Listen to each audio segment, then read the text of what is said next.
সোমবার এক সংক্ষিপ্ত অনুষ্ঠানে বিজেপি মাইনরিটি মোর্চা ত্রিপুরা প্রদেশের উদ্যোগে ডক্টর কালাম স্টার্ট আপ ইউথ অ্যাওয়ার্ডস 2.0 প্রাপকদের হাতে রাজ্যভিত্তিক পুরস্কার তুলে দেওয়া হয়।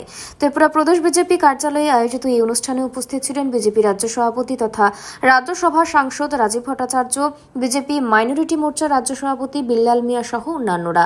এই পুরস্কার বিতরণী অনুষ্ঠানের সারা রাজ্য থেকে 312 জনকে পুরস্কৃত করা হয়। অনুষ্ঠানে বক্তব্য রাখতে গিয়ে প্রদেশ বিজেপি সভাপতি তথা রাজ্যসভার সাংসদ রাজীব ভট্টাচার্য বলেন, সত্য, ন্যায়, নীতি এবং নিষ্ঠায় বিজেপি বিশ্বাস করে।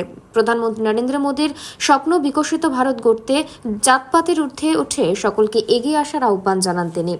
খালি বলেছে বিজেপি সাম্প্রদায়িক দল, বিজেপি হিন্দুত্বের দল। তাদেরকে সিপিএমদেরকে প্রশ্ন করবেন, জিজ্ঞেস করবেন যে 25 বছর টানা এই ত্রিপুরা রাজ্যের বুকে শাসন ক্ষমতায় ছিল, সরকারি চাকরি কয়জন করত? জিজ্ঞেস করবেন। আমার বক্তব্য নয়, তথ্য অনুসারে আপনারা জিজ্ঞেস করবেন।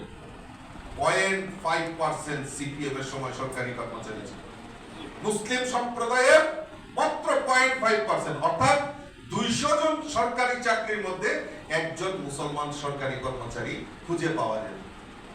এখন বিজেপি সরকার 2018-তে 7 বছর হয়েছে। জিজ্ঞেস করবেন তো এখন কত পার্সেন্ট হয়েছে? প্রায় 7%। আমাদের এই সরকারের সময় 7% মুসলিমরা সরকারি কর্মচারীতে যোগদান করেছে। তার মধ্যে টিসিএস অফিসার, ডক্টর থেকে শুরু করে সমস্ত অংশের মানুষ আজকে মুসলিমরা ভারতে এই ত্রিপুরা রাজ্যের সরকারের সমস্ত প্রতিনিধি, সমস্ত সরকারি সুবিধা পেয়ে যাচ্ছে। আজকে এখানে জসিমউদ্দিন ভাই আছেন, মফস্বল আলী ভাই আছেন, বিল্লালদা আছেন, শাহলদা আছেন, ওনারা নেতৃত্ব দিচ্ছেন। আমি আপনাদের কাছে আহ্বান করি যে সত্যের দিকে চলতে হবে। সত্য এবং ন্যায় এবং নীতিনিষ্ঠ রাজনীতিতে ভারতীয় জনতা পার্টিতে বিশ্বাস করে। আবার এই তাতে জাতপাতের কোনো ভূমিকা নেই। জাতপাতের কোনো ঊর্ধ্বে উঠে আমাদের যে ভারতীয় জনতা পার্টির, আমাদের দেশের যশস্বী প্রধানমন্ত্রী নরেন্দ্র মোদীজির যে স্বপ্ন, সেই স্বপ্নকে আমাদের সার্থক করতে হবে।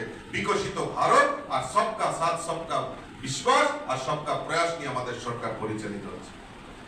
ব্যুরো রিপোর্ট, অবিরাম 24x7।